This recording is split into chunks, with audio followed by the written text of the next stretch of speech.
Ei, gente! Meu nome é Tainá Salles. E eu sou a Camila Gaspar. Sejam bem-vindos ao nosso podcast Lei na Conversa. Direito Descomplicado.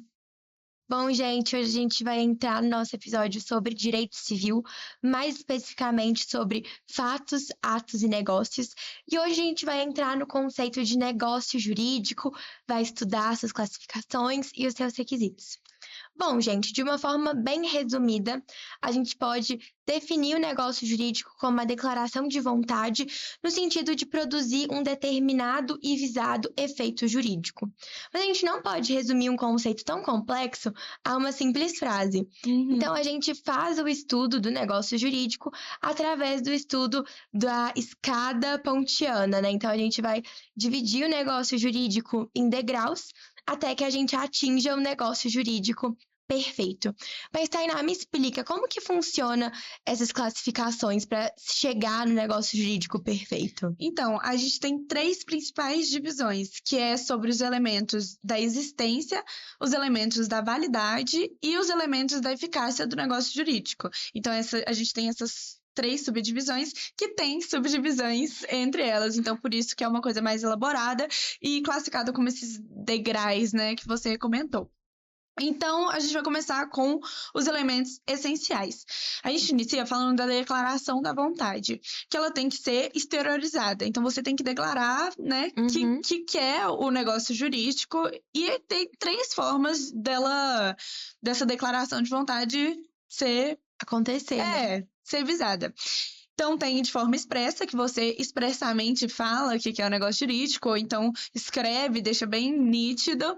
Também tem a tácita, que você demonstra a sua vontade a partir de atuações. Então, suas condutas demonstram o que você quer. Então, por exemplo, você vai no mercado, não fala nada, não faz nenhuma, né? Não faz nenhum expressamente, né? Não expressa a vontade.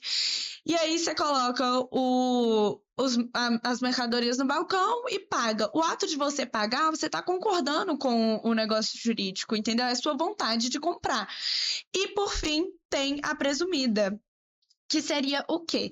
As pessoas presumem, né? Não pessoas, mas é presumido que você tem essa vontade. Então, a gente pode analisar isso em doação, que se você não se manifestar até um certo momento, é presumido que você aceitou esse negócio jurídico E quem faz isso é a lei, né? Tá escrito na lei. Isso tudo tá escrito na lei. Então, a gente vai para o segundo tópico, que é a finalidade negocial. Que é o quê? Que é o propósito de adquirir, conversar, modificar ou extinguir os direitos. Então, é a finalidade mesmo do negócio, para quê, né?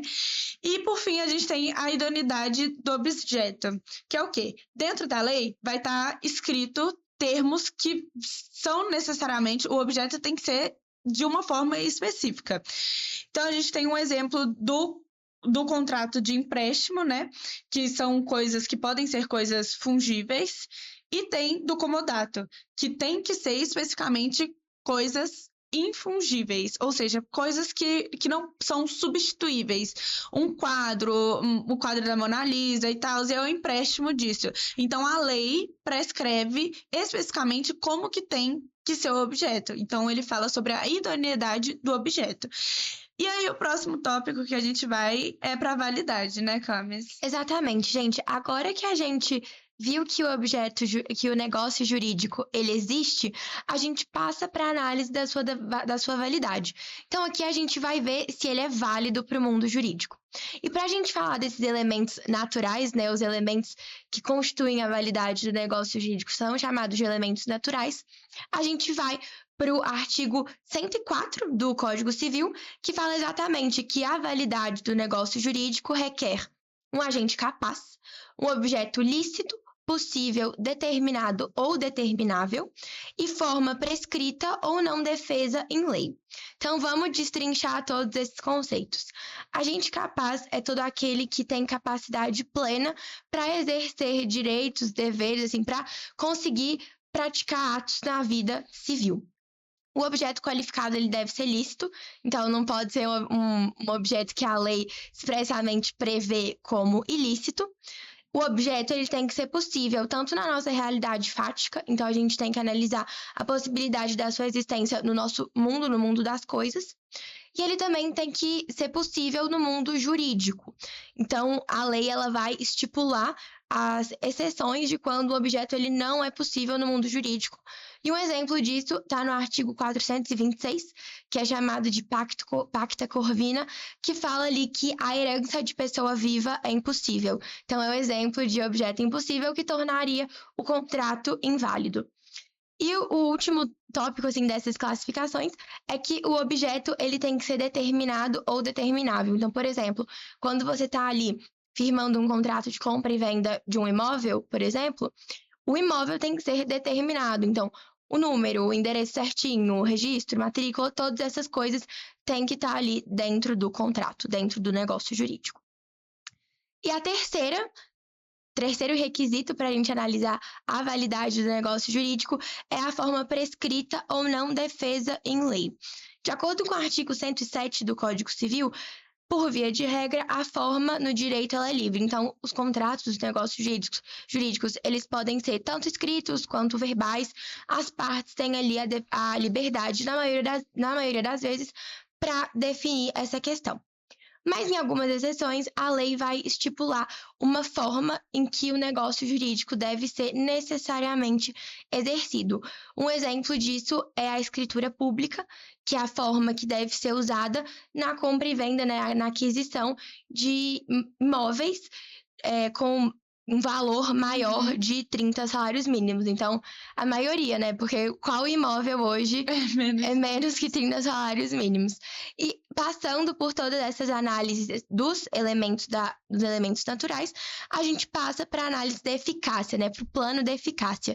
Explica melhor isso para a gente, Tainá. Então, quando a gente chega no terceiro elemento, que é a eficácia, que fala sobre os elementos acidentais do negócio jurídico. Então, o que seria isso? Realmente a eficácia do negócio jurídico, quando e onde que ele vai ocorrer, né? Então, a gente também tem 3 subdivisões, que é sobre a condição. Então, tem a condição se trata de uma questão de se você faz certa coisa, você recebe uma coisa em troca. Então, tem essa condição. Então, esse seria, para a gente exemplificar, para deixar o entendimento mais claro, seria, por exemplo, eu falo para você que eu vou te dar uma caneca se você tirar total na prova. Isso significa o quê? Se você conseguir tirar total na prova, eu vou te dar a caneca, e se não, você não vai ter a caneca, e esse é um negócio jurídico com condição, né? Também temos o termo, que é um evento futuro, mas que vai ocorrer, porém futuramente, que também tem essa situação, né? Então, a gente colocou que o imóvel vai ser transferido tal dia. E aí é isso. E, por fim, o encargo ou modo, que é o quê? Ele só pode ser aplicado ou na doação ou no testamento. E ele diz exatamente isso, que você só pode receber certa coisa com uma coisa que você tem que fazer. Né? É uma restrição. Então, vamos exemplificar. No testamento, seu avô acaba falecendo e ele coloca no testamento: olha, eu te transfiro a minha casa, eu te dou a minha casa, né? Te deixo a minha casa, se você tendo que cuidar da sua avó até ela falecer. E aí você recebe a casa e você tem que cuidar da sua avó. E aí na doação é um exemplo mais ou similar. Menos o mesmo raciocínio, né? Sim. Agora que a gente atingiu o negócio jurídico perfeito, a gente pode entrar no conceito de fato jurídico, né? Que é o acontecimento, todo acontecimento que tem relevância para o mundo jurídico. E os fatos jurídicos, eles vão se dividir em fatos naturais e os fatos humanos. Dentro dos fatos naturais, a gente tem os acontecimentos que decorrem da natureza, então as chuvas, as enchentes, terremoto, que são coisas que o ser humano não consegue controlar, mas a gente controla os seus efeitos. Então, por exemplo, as medidas de calamidades públicas para controlar todos esses desastres ambientais. Mas além desses elementos que decorrem da natureza, a gente tem os elementos naturais que vão decorrer da natureza humana, que é o nascer, o crescer, o reproduzir e o morrer. E todas essas situações que decorrem da nossa natureza são regulamentadas pelo direito. Por isso são fatos jurídicos, né? Uhum. Tem relevância para o nosso mundo jurídico. Além disso, nós temos os atos humanos, que são aqueles que decorrem da conduta humana. E eles podem ser os atos ilícitos, é importante a gente frisar que não são crimes, né? São apenas infrações que o direito reprime, né? São atos reprováveis. E quando a gente está trazendo isso para o direito civil, a gente fala de a obrigatoriedade de você reparar o dano que você causou a outra. Então, se você comete um ilícito, a sua obrigação é de reparar o dano que você causou, seja ele moral ou material. E a gente tem os atos lícitos, que eles vão gerar direitos. Então, por exemplo, se você, sem querer, você danifica um bem de alguém, mas você está numa situação de risco iminente ou você está agindo em legítima defesa, aí você faz um ilícito, né? Você não vai ter ali uma obrigação. E, Tainá, mas agora que a gente já esclareceu um pouco dos fatos jurídicos, me fala sobre as variações. Eu ouvi falar que tem um ato-fato jurídico. Me Sim, explica o isso que é mesmo. isso. O ato-fato jurídico, ela é uma variação do ato jurídico, assim como você disse. Que é o quê? É uma situação que o agente ele não tem a consciência jurídica. Então, como você disse nos requisitos de validade, o agente tem que ser capaz. E quando ele é menor de idade, ele não é um agente capaz. Porém, tem exceções no mundo jurídico em que tem uma aceitação social para que ocorra esses atos jurídicos, mesmo que eles não tenham consciência.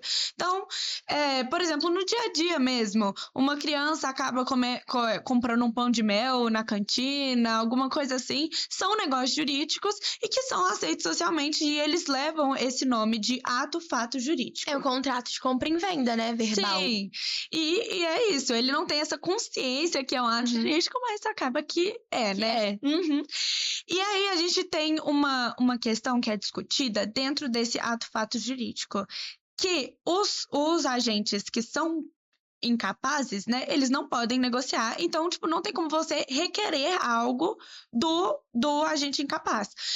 Porém, tem situações específicas de menores entre 16 a 18 anos, que se ele faz um acordo mentindo a idade para você e você, né, depois ele quer anular o contrato baseado nisso, que ele não tem, que o contrato não tem validade porque ele é menor de idade, mas ele mentiu a idade, aí pode o negócio jurídico ele ainda é considerado e ainda vai ter que ter o resultado final, a tratativa que foi acordado Porque entre é os má fé, agentes. né? Sim, porque aí ele agiu de má fé.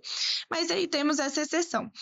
E a gente vai para o ato jurídico no sentido estrito, que é o quê? É uma ação humana voluntária, mas com consequências que são previstas em lei. Então, por exemplo, você vai e você tem um filho, né, voluntário seu, e você voluntariamente se propõe a ser pai, porém, as consequências estão prescritas em lei. Então, se você é pai, você tem que dar alimentação, moradia, estudos, que são prescritos em lei. É uma consequência do seu ato voluntário. E, por fim, a gente tem o negócio jurídico, que você pode moldar o resultado. Então, os negócios jurídicos que estão mais presentes, os negócios que estão mais presentes no nosso dia a dia mesmo. Então, você faz um contrato e molda que seja da sua vontade, né? O resultado, a ação humana, entendeu? Lícita, Sim. né? Tem essas condições e as condições que já foram ditas, né? Para que ocorra o Bom, gente, negócio a gente jurídico. conseguiu destrinchar muito o negócio jurídico, falamos de atos jurídicos. E no próximo episódio a gente vai falar sobre as consequências da invalidade do negócio jurídico, dos negócios nulos e anuláveis, qual que é essa diferença. Então, acompanhem nossos episódios porque coisas muito legais estão vindo. Tchauzinho, gente! Tchauzinho!